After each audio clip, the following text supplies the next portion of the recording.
Namaste, Shamatha. May the peace and tranquility be with all of you who are listening to me today. Is Rama greater or Krishna greater? Is Allah greater or is Jesus greater? Is Yahweh greater or Shiva greater?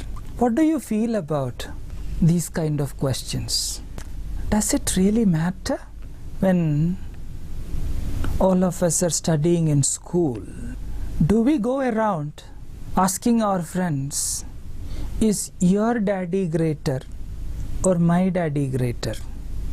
Or is your mother greater or my mother greater? To each child, his father and mother are unique and precious. No child grows up if the respective parents do not pay attention and nurture them with love and affection. So what is the need for these kind of questions? We think we are talking about God when we ask these kind of questions, but in fact we are discussing our own insecurities.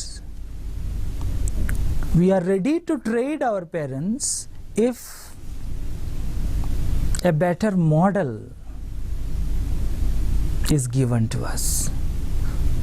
So this is the subtle psychology behind these kind of questions. We must understand this. All it takes is just a few minutes of thinking to understand the layers that lie within these kind of questions. Yet, this is one of the most common questions I have been hearing,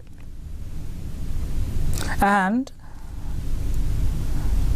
one of the most common point of discussion which I have been hearing since childhood.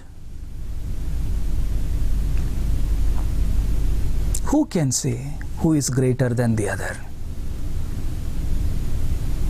Or if we decide Krishna is greater than Rama, can that be true? Based on what are we deciding? They lived thousands of years apart from each other. If you decide Jesus is better than Shiva, how can that be justified?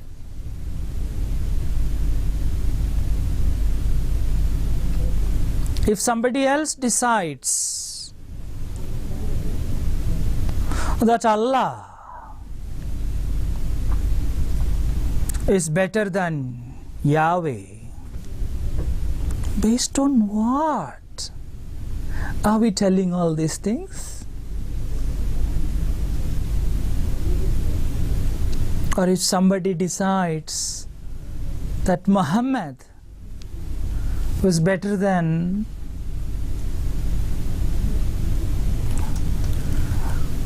Narada, based on what have you come to that conclusion? To come into any conclusion, we need to apply reason, logic. This is called rationality. And human beings are categorized as rational animals. This rationality is what sets us apart from the rest of the animal kingdom. This is what social scientists have been telling us. So when we throw away all kind of rationalities and just believe in some kind of afterlife, which again is dominated by all the basal pleasures all the basic pleasures of life which we are accustomed to on this planet, on this earth, and call it heaven, and then we drive our entire life, we drive our entire human consciousness, we drive all our abilities just to enjoy in some other world which doesn't have any conclusive evidence, first of all, and secondly, even if that place exists, that place is full of the basic pleasures which we are asked to forego in this life to get to that. What kind of rationale is that? And the only reason for asking who is greater is to go to that world. Can you see the divide that has been created? Can you see how we are reduced to the level of some kind of pleasure-seeking organism which just want to indulge in some kind of basic pleasures? So the true intent in even knowing who is greater is not to uplift yourself, but to enjoy those basic pleasures. Basic pleasures. Why not enjoy it here? Why wait till then? Why wait for 80 years? Why wait for 60 years? Why wait for 100 years to enjoy those pleasures when that is readily available on the streets here? Far more, if I may use the word stupid, it is if somebody is telling you, you will enjoy those pleasures for eternity. Where in the world did you get the idea that human existence is to enjoy pleasures? The Sanatana Dharma does not talk in these kind of terms. It doesn't reduce yourself to some kind of pleasure-seeking individual or a pleasure-seeking organism. It elevates you to the level of totality, total consciousness. Everything that exists, everything that is you. You are that. Now, are you able to think for yourself how much lower we are bringing ourselves if we go after the questions that I mentioned? Who is greater? Nobody is greater than the other. Everybody has their own place in time and space. And irrespective of what time and space you exist in, the power lies within you to realize who you are, your fullness. And who are you? You are all that is. The Vedas declare this fact without any doubt, in absolute terms. And this is timeless wisdom, you must understand. So, without bringing you down to the level of a pleasure-seeking animal, a pleasure-seeking organism, the Vedas constantly asks you to elevate your whole attention, to your whole effort, your whole energy, your whole focus to this reality of who you are in actual, who you are in truth. by indulging ourselves in the pleasures of this world or any other world we have been through. Temporarily, not that word, it is temporary, not permanent. Temporarily, you have subjected yourself to the feeling that you are so and so with a name and form. But by connecting with the eternal, timeless wisdom of the Vedas, that blindness, that veil can easily be removed. You don't have to wait to die and then go again wait in front of some individual whom you do not know, and then wait for that person to go through a register in which all your actions are recorded, and then decide whether you go to the left side or the right side, whether you go into fire or whether you go into that land of pleasure. You don't have to do all those things. This is, you see, humans have a psychology. In times of crisis, they always look for some kind of escape route. It's just like getting stuck in traffic every day. We always look for ways and means to squeeze through the traffic, right? We must understand where this kind of thinking comes from. These kind of thinkings did not originate in communities which were living in surplus. These kind of thinkings originated in communities which always lived in basic minimum. They did not have enough. They did not have enough. They always suffered from the lack of material things. So to overcome that lack of material comforts, what do you expect in a desert? Extreme temperatures. So when somebody was living in the desert, he or she always aimed at getting out of that suffering. And they did not know where to go. All directions they looked. Everywhere it was only desert. There was nothing to eat. There was nothing to drink. The sun is burning hot. In the night, the temperatures almost went into frozen states, very cold. So where do they go? Then they came up with the idea of the land in which milk and honey flowed. And always that milk and honey was their ideal place to go.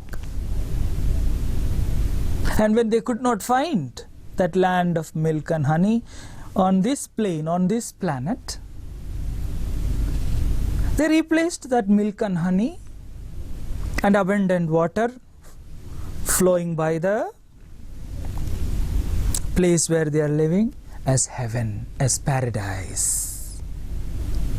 But is there such a paradise? Think for a moment. For those who lived in abundance, we live in a culture where everything is worshipped, everything is respected, everything is honored. In the morning, we do not just go and milk a cow. What do? We first go and give our worship to that cow, because that cow, like a mother taking care of her children, gives us everything. Gives us milk, gives us butter, gives us curd. If somebody wants a lighter version of curd, it gives us buttermilk. It gives us the dung with which the place can be disinfected. In times of cold, heat can be generated. Everything abundance. That is the background from which the abundance that is spoken about in the Vedas come from. So let us not be carried away by escapist philosophies, thoughts that originated in the minds of mere mortal men and women,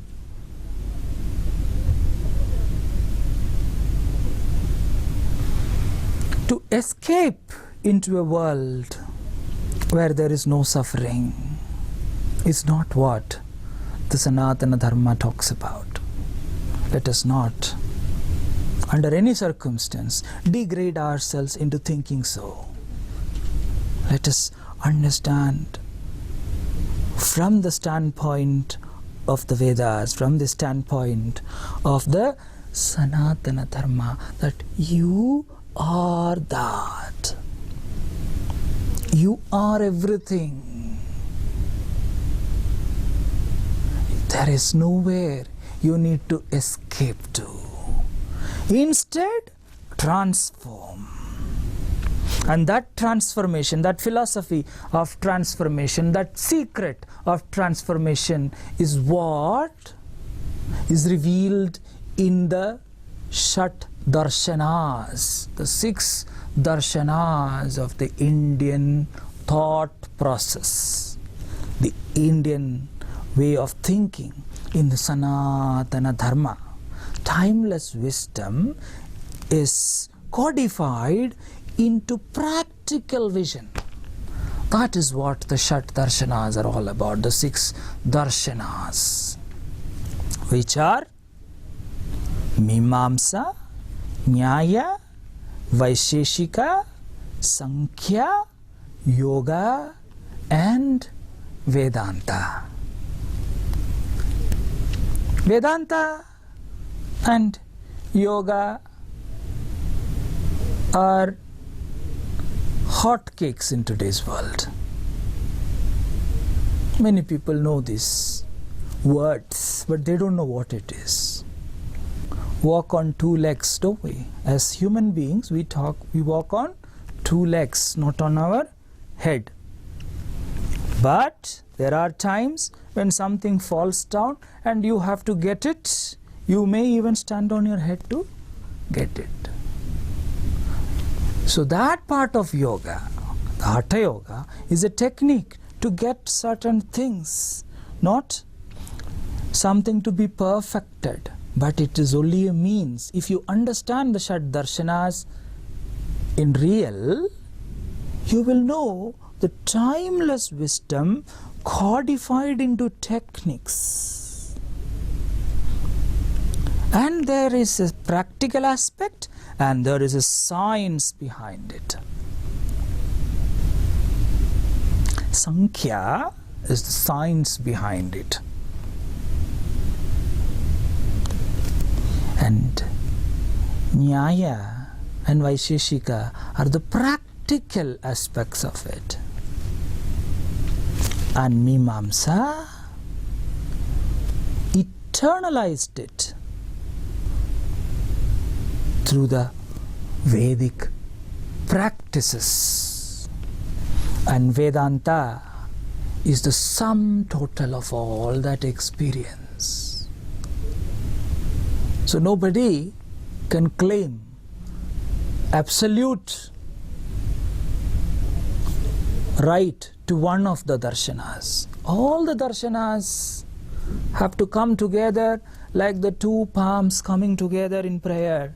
When you stand in front of God, when you stand in front of each other, we stand 2 palms coming together, folded in this mudra, the Anjali mudra, showing respect, honor, prayer. It is not only respect, it is also asking, I need your friendship.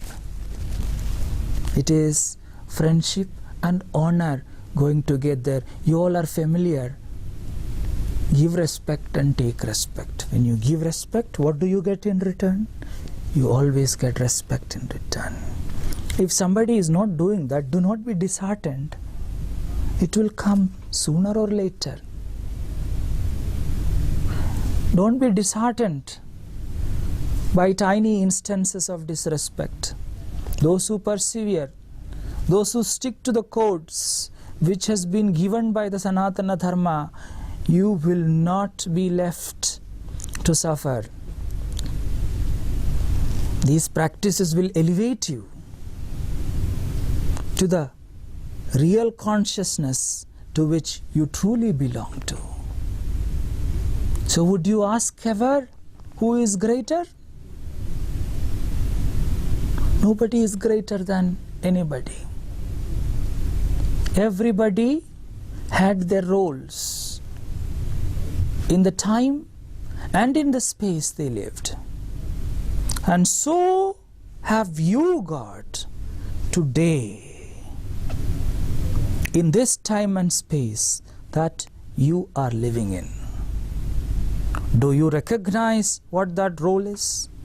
Sanatana Dharma prepares you to recognize that role that you have today, as it applies today, not as it applied 1,000 years ago, as it applies today, right now. Those of you, my dear people, who are listening to me today, if you pay careful attention, the codes, the secrets are openly given to you in the Vedas. There is no restriction on anybody accessing this timeless wisdom. And what you need to access are the Shat Darshanas. Go to it, learn freely from it. The Master is always available.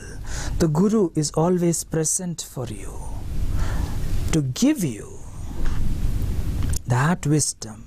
Receive it, use it, and elevate yourself or know yourself to who you truly are. Don't remain thinking that you are in a prison and you need to escape.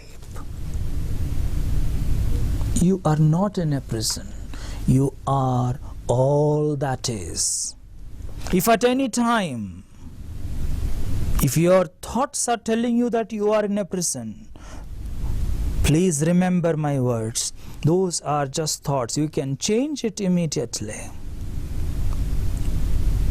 by connecting to the timeless wisdom. Unless you connect to the timeless wisdom, you will not be able to change that repeated pattern, that repetitive pattern. So you will have to come back to the original tools, the original way of thinking, the original cultural background from where this diverse ways of thinking have emerged. Then only you will be able to realize and know who you truly are. If you do not, you will continue to feel that you are in a prison and there is somewhere to escape. Let me tell you categorically, my dear people who are listening to me today, there is nowhere to escape. Everything that is, and that is you. Know yourself and realize yourself. Exist in all eternity in peace, joy, and bliss. This is the timeless wisdom that the Sanatana Dharma has presented for you in all ages, and it is available to you right here, today, this very moment. Do not turn your backs to that, but welcome it wholeheartedly. Let us come out of the delusion of who is greater than the other, but receive the timeless wisdom that is contained in the Vedas.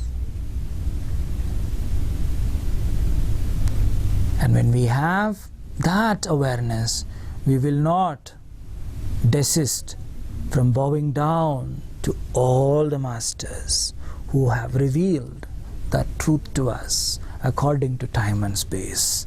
But remember, we are living today, here and now. Namah Shivaya.